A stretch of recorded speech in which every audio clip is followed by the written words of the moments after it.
Freelancing का अर्थ है किसी एक कंपनी में अस्थायी कर्मचारी के रूप में काम करने के बजाय अलग अलग ग्राहकों के लिए स्वतंत्र रूप से काम करना। आज इंटरनेट के माध्यम से व्यक्ति घर बैठे लेखन, video editing, graphic design, programming, digital marketing, online शिक्षण और कई अन्य सेवाएं देकर पैसे कमा सकते हैं।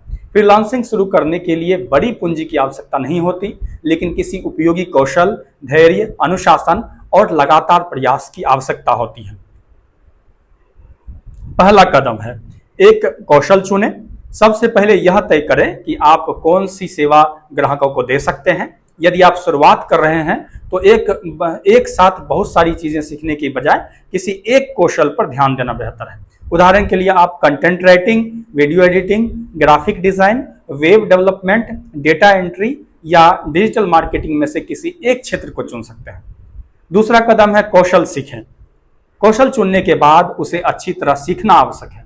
आप ऑनलाइन कोर्स, वीडियो ट्यूटोरियल, किताबों और व्यवहारिक अभ्यास की सहायता से इसमें आगे बढ़ सकते हैं। केवल वीडियो देखकर सीखने के बजाय वास्तविक प्रोजेक्ट बनाकर अभ्यास करना इसमें बहुत महत्वपूर्ण है। तीसरा कदम है पोर्टफोलियो बनाएं। आप पोर्टफोलियो आपके काम के नमूनों का संग्रह होता है, जिससे संभावित ग्राहक आपकी क्षमता समझ सकते हैं। यदि आप कंटेंट राइटिंग करना चाहते हैं तो कुछ अच्छे लेख लिख कर रखें। यदि आप वीडियो एडिटिंग करना चाहते हैं तो कुछ नमूना वीडियो तैयार करें। शुरुआत में ग्राहक ना मिलने पर भी आप अपने लिए नमूना प्रोजेक्ट बना सकते हैं। चौथा कदम है फ्रीलांसिंग प्रोफाइल बनाएं। आप अपवर्क, फाइवर या फ्रीलांसर जैसे ऑनलाइन प्लेटफॉर्म पर प्रोफाइल बना सकते हैं। अपनी प्रोफाइल में स्पष्ट रूप से बताएं कि आप कौन सी सेवा देते हैं, आपके पास कौन कौन से कौशल हैं और आप ग्राहक की समस्या को कैसे हल कर सकते हैं।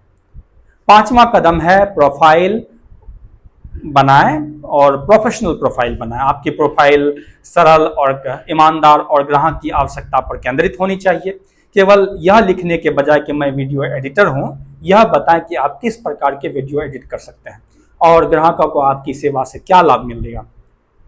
छठा कदम है प्रोजेक्ट के लिए आवेदन करें। प्रोफाइल और पोर्टफोलियो तैयार होने के बाद अपने कौशल से संबंधित प्रोजेक्ट ढूंढना शुरू करें। किसी भी प्रोजेक्ट के लिए आवेदन करने से पहले ग्राहक की आवश्यकता को ध्यान से पढ़ें। आपका प्रस्ताव केवल नौकरी मांगने वाला नहीं होना चाहिए, बल्कि यह बताना चाहिए कि आप ग्राहक की समस्या का समाधान कैसे कर सकते हैं। सातवां कदम है उचित कीमत तय करें। शुरुआत में बहुत अधिक कीमत मांगना उचित नहीं है, लेकिन अपने काम को बहुत कम कीमत पर भी लगातार करना भी सही नहीं है। शुरुआती दौर में आप प्रतिस्पर्धी कीमत पर काम करके अनुभव और अच्छे ग्राहक प्राप्त कर सकते हैं। जैसे जैसे आपका कौशल, पोर्टफोलियो और अनुभव बढ़ेगा, आप अपनी फीस धीरे धीरे बढ़ा सकते हैं। आठवां कदम है अच्छा संवाद रखें। फ्रीलांसिंग में अच्छे संचार का महत्व बहुत ज्यादा है। ग्राहक की आवश्यकताओं को ध्यान से समझें, आवश्यक प्रश्न पूछें और काम शुरू करें। करने से पहले समय सीमा तय करें। काम की शर्तों को स्पष्ट कर लें। विनम्र और पेशेवर व्यवहार से ग्राहक के साथ लंबे समय तक संबंध बनाए जा सकते हैं। नौवां कदम है समय पर काम पूरा करें। समय पर उच्च गुणवत्ता वाला काम देना एक सफल फ्रीलांसर की महत्वपूर्ण पहचान है। किसी प्रोजेक्ट को स्वीकार करने से पहले यह सुनिश्चित करें कि आपके पास उसे समय पर पूरा करने के लिए पर्याप्त समय है। अच्छे काम और समय पर डिलीवरी से सकारात्मक समीक्षा और दोबारा काम मिलने की संभावना होती है। 10वां कदम है अपनी प्रतिष्ठा बनाएं। शुरुआत में आपका मुख्य लक्ष्य तुरंत बहुत अधिक पैसा कमाना नहीं होना चाहिए। आपको अच्छी गुणवत्ता का काम करके संतुष्ट ग्राहक और वास्तविक सकारात्मक समीक्षा प्राप्त करने पर ध्यान देना चाहिए। मजबूत प्रतिष्ठा बनाने के बाद बेहतर प्रोजेक्ट प्राप्त करना आसान हो सकता है। 11वां कदम मैं बता रहा हूं, कौशल को लगातार बेहतर बनाएं। फ्रीलांसिंग का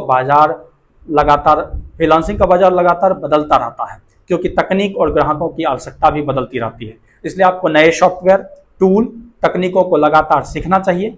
उदाहरण के लिए वीडियो एडिटर आधुनिक डिजिटल सॉफ्टवेयर और AI टूल सीख सकते हैं आप, जबकि कंटेंट राइटर SEO और कंटेंट स्ट्रेटेजी सीख सकता है। 12वां कदम है AI का सही उपयोग करें। कृत्रिम बुद्धिमत्ता यानी AI फ्रीलांसरों की उत्पादकता बढ़ाने में मदद कर सकती है। इसका उपयोग जानकारी व्यवस्थित करने, विचार तैयार करने, शोध में सहायता लाने और दोहराए जाने वाले कार्यों को आसान बनाने के लिए किया जाता है। हालांकि एआई द्वारा तैयार की गई जानकारी की जांच करना और उसमें अपनी विशेषज्ञता और रचनात्मकता जोड़ना आवश्यक है। 13वां कदम है धोखाधड़ी से सावधान रहे। नए फ्रीलांसरों को ऑनलाइन धोखाधड़ी से विशेष रूप से सावधान रहना चाहिए। किसी अज्ञात व्यक्ति के साथ अपना पासवर्ड, बैंकिंग जानकारी या अन्य संवेदनशील जानकारी साझा नहीं करनी चाहिए। यदि कोई व्यक्ति नौकरी से पहले और नौकरी देने से पहले आपसे पैसा मांगता है या संदिग्ध वित्तीय लेन देन करने को कहता है तो आपको सावधान रहना चाहिए।